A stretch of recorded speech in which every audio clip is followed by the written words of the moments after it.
Hey guys, Chris here from 4K Motoring. Welcome back to the channel. Today we're going to have a follow-up video to our last one. If you guys saw it last week, the 10 things I loved about my Corvette. This one's going to be 10 things I hate about my Corvette.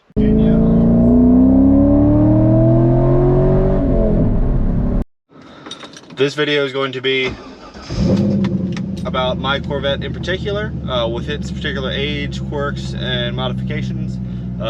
Some of it will be applicable to all of the C5 Corvettes, some of it won't. So without further ado, here we go. Alright, one of the things that I hate probably most about the C5 Corvette, and this is going to be applicable to just about all of them, is the interior quality. You guys have heard this about Corvettes before. Obviously you're getting a great performance value.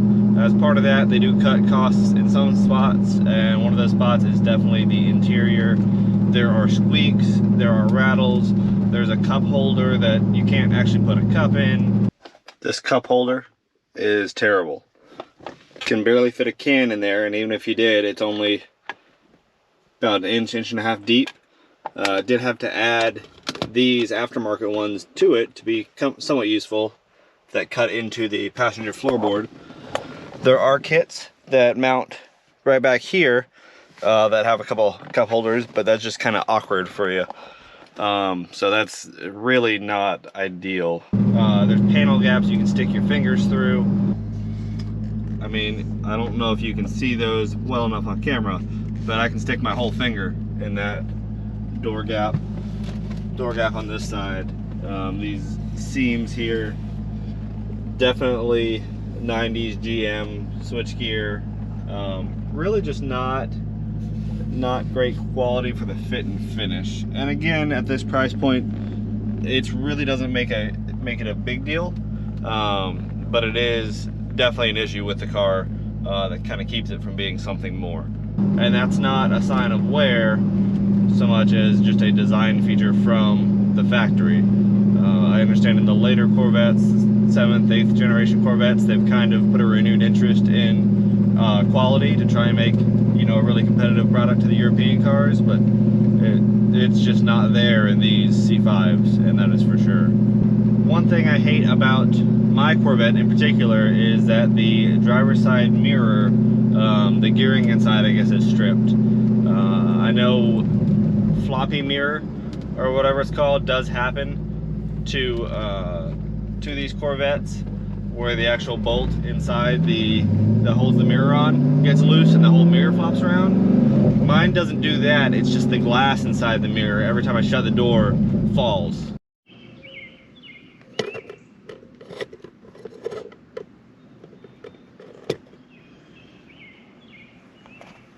To the bottom position. It doesn't react to the actual mirror controls. Largely not a big deal. When I adjust it before driving, it does stay, so it's not terrible, but it is an annoying factor that I hate about my Corvette. That's on the list to get fixed, but it's down a little ways. Following along with the interior comments, one thing I believe kind of warrants its own discussion is these seats.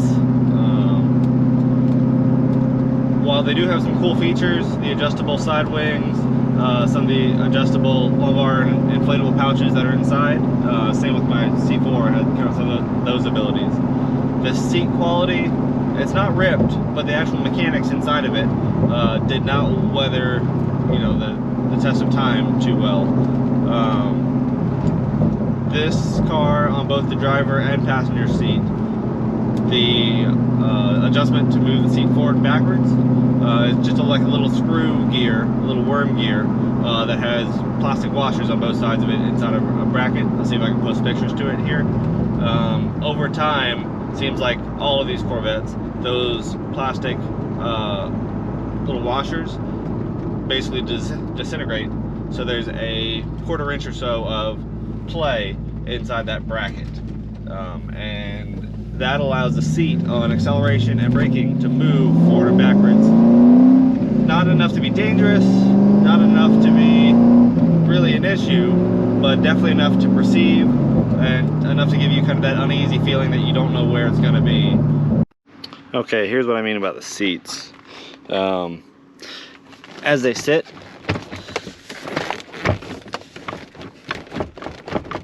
see that forward-backwards movement? That's really the big issue. It's caused by the tracks that are underneath it. These are full power seats. Overall, the quality is not bad for the age, but they are big, they're heavy, and that is a little unsettling. See, there's no real side padding here, which will get an in and out, makes sense, but it doesn't really hold you in the car. With that, even if that was not the case, the wings on the seat, the side support, really aren't there. The car kind of makes you brace yourself with your legs against your door to keep from sliding back and forth. So you spend a little bit of time holding onto the car rather than driving the car. And that is less than ideal in these. Watching some of the videos, I might be able to find a link to it here. Some of the companies do make repair kits for the seats, the things that are wrong with them. But when you start going into them, there's, you know, cheap little brackets that might be bent, that do get bent. There's the actual track portion that's, you have to disassemble the entire seat to replace. It's kind of involved. So eventually I believe I'll be finding an aftermarket solution to the seats for this Corvette as a replacement that look a little bit more modern or lighter and don't really have some of these same issues. But that definitely makes my list of at least my Corvette and a known issue to a lot of the older Corvettes, especially if they're drivers, of something I hate.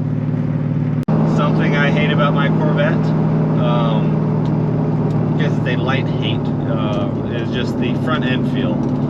This is a base model Corvette, not a Z06. It does not have Z06 wheels or any suspension upgrades, but the front end just feels heavy. And I'm coming from a 986 Porsche Boxster, mid-engine, lighter car that just felt very flickable. This, going into a corner, it feels like that front end's getting pushed around. You can definitely tell there's some weight up there without the traction to match. Eventually I will be looking into different sway bars, different wider wheels and tires, to see if that can be remedied a little bit. But as of right now, the front end feel is just not ideal. A sort of love-hate thing I have about the C5, and I imagine later Corvettes as well, because they share the same architecture, is the torque tube design. For performance, for chassis stiffness, for weight balancing, I understand it is absolutely a pretty revolutionary thing. NASCAR just decided their cars of the future are going to start having it. Lots of supercars have this design of front engine, rear transaxle with a torque shaft in the middle.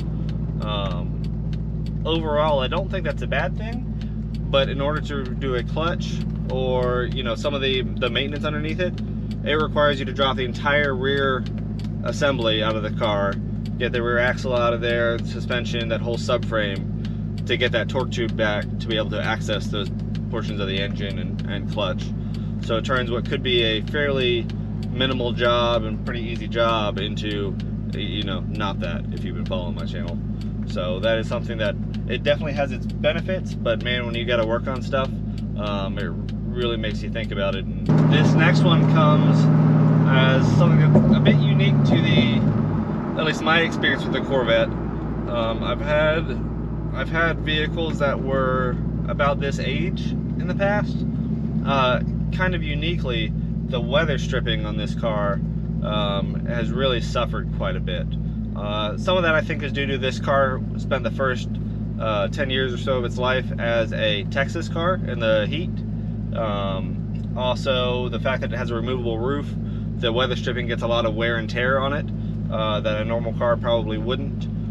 So that's definitely, I'm sure, contributing. But the weather stripping is starting to crack in a way that when I hit interstate speeds, 75 miles an hour higher, there's wind noise that comes through where the weather stripping no longer kind of has tension on the windows.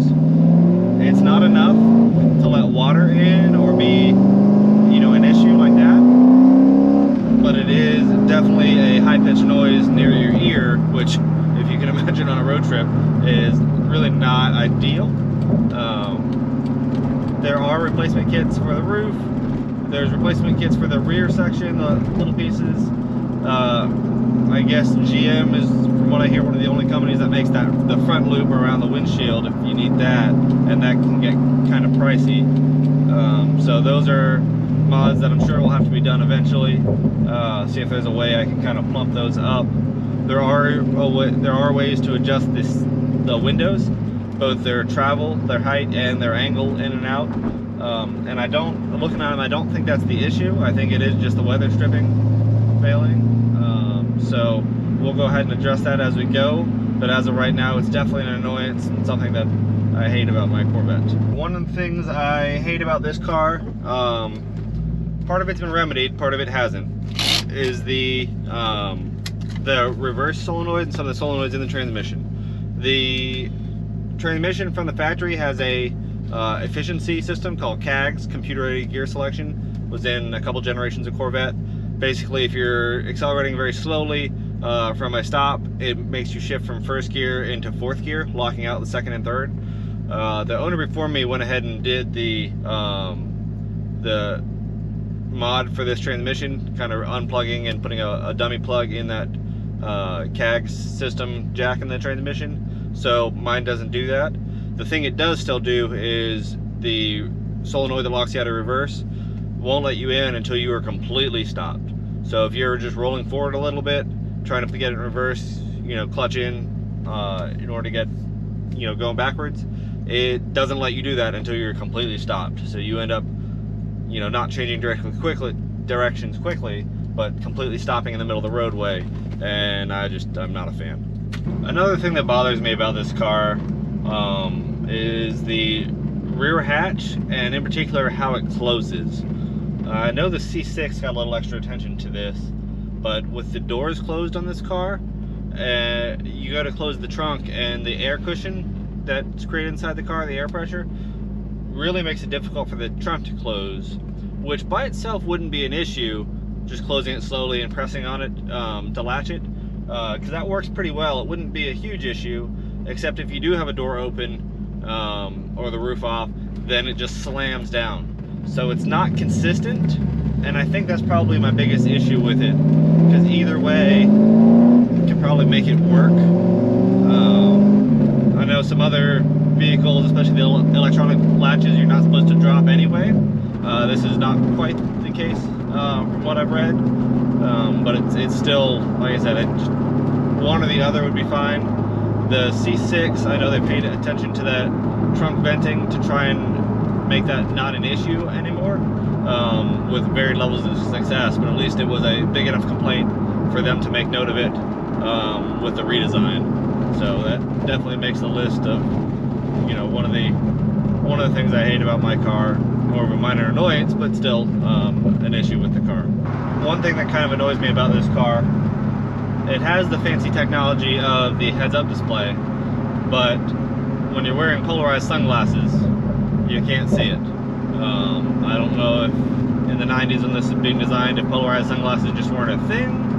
I don't know if they assumed people wouldn't be wearing them, but it's kind of annoying. I think just about all the sunglasses I have now are polarized, and the fancy heads-up display that I have become pretty dependent on is invisible. So, not a big deal, can still drive the car, but it is bothersome. An issue I have also relates to the interior, but more specifically the visors. You know, the flipping visors, the edges get cracked. One of mine has that happen, the other one isn't, not that uncommon. But the lights, the vanity lights in the mirrors, the switches that activate those are pretty worn, I'm guessing at this point, and the lights come on and stay on a lot. It's very hard to get it to a position where they turn off. Getting to the point I will likely be pulling the fuse and or replacing the visors as we go. Not sure exactly which route I'm going to go yet, but that is definitely something I've noticed with my car. That is a pretty decent problem. They get quite hot, and at night it is quite distracting. This is a pretty difficult list, to say the least. There's not a lot of things I truly hate about this car. A couple minor annoyances. The car is 20 years old. You know, it's not going to be perfect. It wasn't, you know, a barn find or 0 mile car, not a brand new car. So I get there's going to be some things. So making a list of things I hate, truly unique to this car, or in particular with this car, is going to be difficult. Alright guys, as always, thank you for watching. Appreciate you checking out 4K Motoring. Please like and subscribe. Stay tuned for more content. Leave us some comments. Let me know what you want to see next. Let me know your thoughts on this video. And hope to see you soon.